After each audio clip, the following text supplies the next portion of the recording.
what's going on, y'all? T-Bob here. And Jake as well. And you're about to watch a little OTB LSU. We're going to give you all the latest, greatest between LSU football, baseball, women's basketball, softball, and everything in between. Bottom line, if you want to talk Tigers, keep it locked, subscribe, like it, and we hope you enjoy this. Pump some freaking sunshine. What do we feel best about? Why is LSU going to win this game? For me, it's very easy. It's not even necessarily a matchup. It's the fact that for all the improvement of Florida State from last year, in the year, to this year, a lot of that improvement was with the faces that we already saw play in this game. We saw Johnny Wilson in this game. We saw Jared Verse in this game. They both played well in this game. Travis Benson didn't play well, but he played in this game. LSU is something different entirely. Yep. Where you didn't even have – the guys that will be having some of the biggest effect on Sunday did not play last year. And so that is a way bigger difference in players improving. It's just like all of a sudden you go from no Harold Perkins to adding Harold Perkins. It's like adding even better than the top. That's like adding an all-pro. Like adding an all-pro defender, like top 10 guy in the entire league to your roster all of a sudden. That does not happen. Will Campbell. Now that's a bit more of the kind of different, like, more Florida State-esque improvement, but it's so drastic when you look at him grading at a 40-something last year to what I expect to see on Sunday. That's like a whole new player. Emory Jones is a literal new player.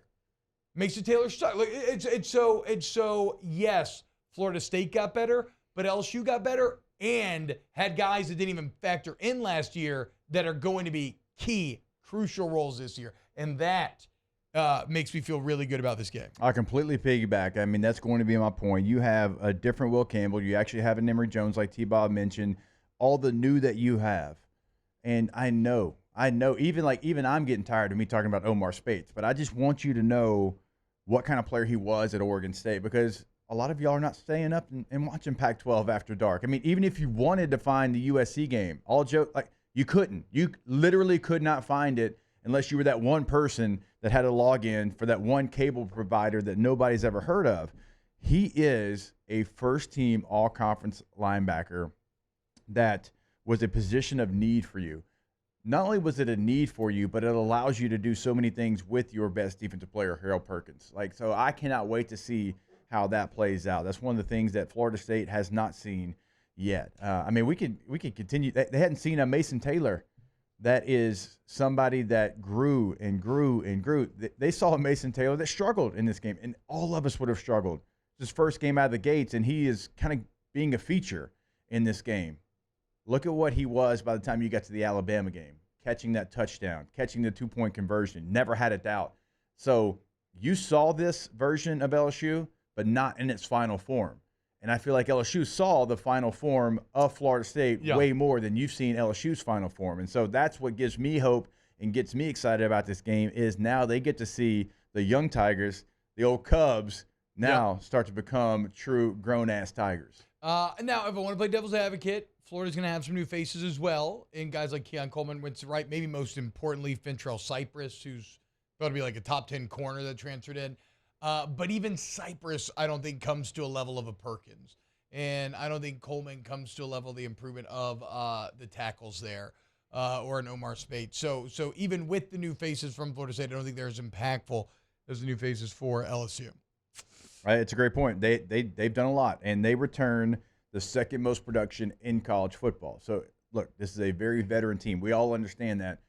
But when you look at what LSU returns, they also return like that same amount of veteran presence on their team, but that's not with it counting the young guys, like just counting some of the older players, and then the guys you added through the portal are veteran players, like Deuce Chestnut and those guys. They have been through the fire with their team, and so there's going to be a lot of veteran football in the field.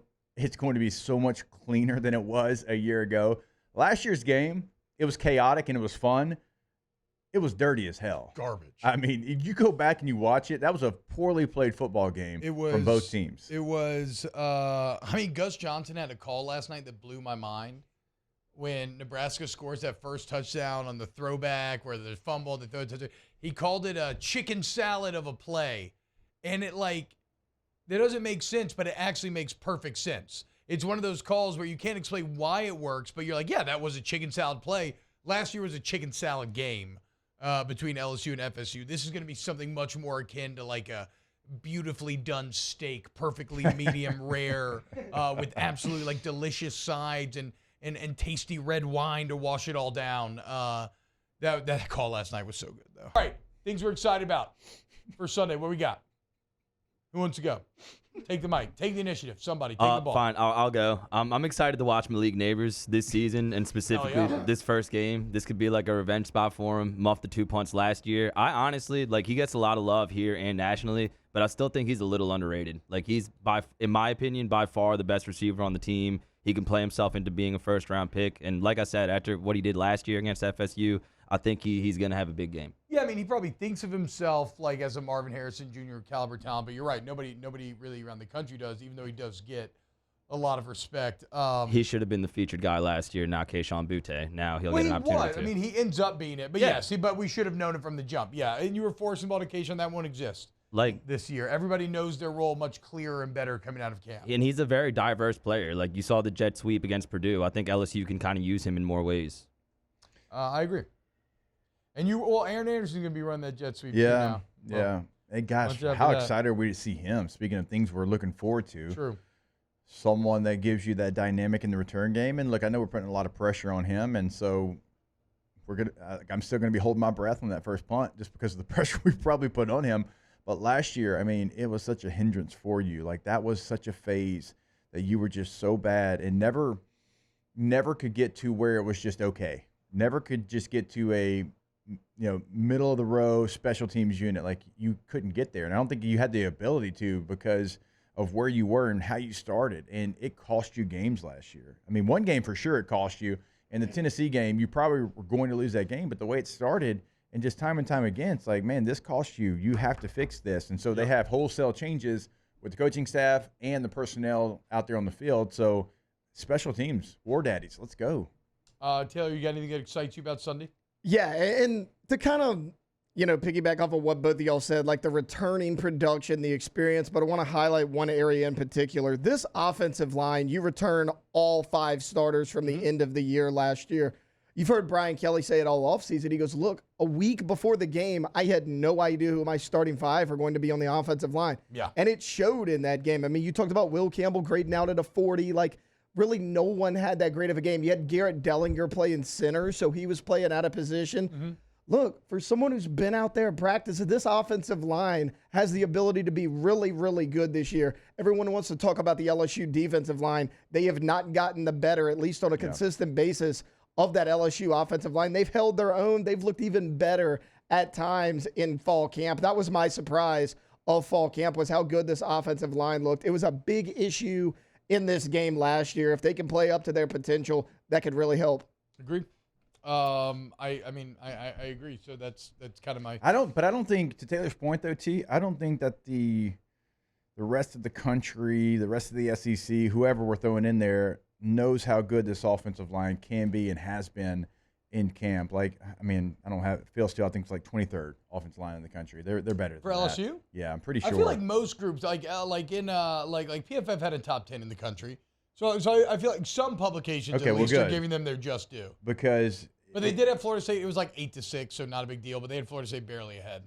It's got the potential to be one of the best in the country, best in the SEC, like that kind of category. Like, I truly think it does. When you go across the board, you return everybody.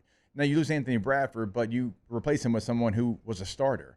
So you technically return 5 starting guys. And we talk about Will Campbell and his development because we should, where he was at that game last year. But Emory Jones, like, I thought he was a guard. Did y'all think he was a guard? I thought he was going to be a guard in college. And all of a sudden we look up, game 2, he's out there at right tackle. I'm like, oh, man, does this feel like a panic kind of move? And then he's out there balling. I'm like, no. This is something that is actually going to work. And he may still end up at guard for portions of the year, but he'll be better for right tackle. He's being pushed by someone that's almost hard to keep off the field. It feels so good to be there in that position up front because it just, look, it is what it is. LSU does not have this long lineage of just Sunday dudes all over the place on the offensive front. They just don't. Like, we could, Whitworth and Peterman, and we could go, and Lloyd Cushenberry now, and we could find some guys, but I'm talking about like every year, like, okay, those 3 guys are going to be in the league. Those 3 guys are going to be in the league. It hasn't been that. This line feels like The first one in a long time where all 5 guys have an opportunity. Well, Jake, it's not just the starters either that have impressed. And Kelly actually said this week at his Monday press conference. He goes, I think going into week 1, we are 8 or 9 deep across this offensive line. Because, I mean, look at your guys. You got Zalance Hurd. Mason Lunsford's played a lot of games. You keep hearing about DJ Chester. You keep hearing about DJ Chester. And then Bo Bordelon keeps getting a lot of love from Brian Kelly. He mentioned him 2 different times in that Monday press conference. I mean, there's a lot of guys. Marlon Martinez can play both guards. He can play center. Like, you got the versatility, the experience, but also the depth. I mean, I think this offensive line is going to be really good. I mean, Marlon Martinez is probably your first man up on the interior. Yeah, he's your swing guy for sure. Then you can put in Lance maybe and bump down Emery. But yeah, and look, coaches have hallmarks. Coaches have positions that they're better developing. Brian Kelly turned out a lot of NFL linemen at Notre Dame, and now he's got the LSU offensive line room in better shape than it's been. And it's a weird timing thing because, you randomly have Lance Hurd, Will Campbell, and Emory Jones all coming from in-state, which you normally don't produce. But still, perfect coach to be there to help develop these guys. Real quick, I know we got to take a break. When Will Campbell got number 7, Brad Davis, they had a video, they put it out there. He's like, hey, Coach told you he was going to build this team through the big boys up front. That's how we're going to build this program, build this team. So far, he's kind of hit on that promise. Yeah. Wow. Jake, what incredible takes. I mean, those guys, they're just the best. I think so. And if you think so, again, hit the like button, subscribe, ring the bell so you get notifications when we post every single day here on OTB LSU.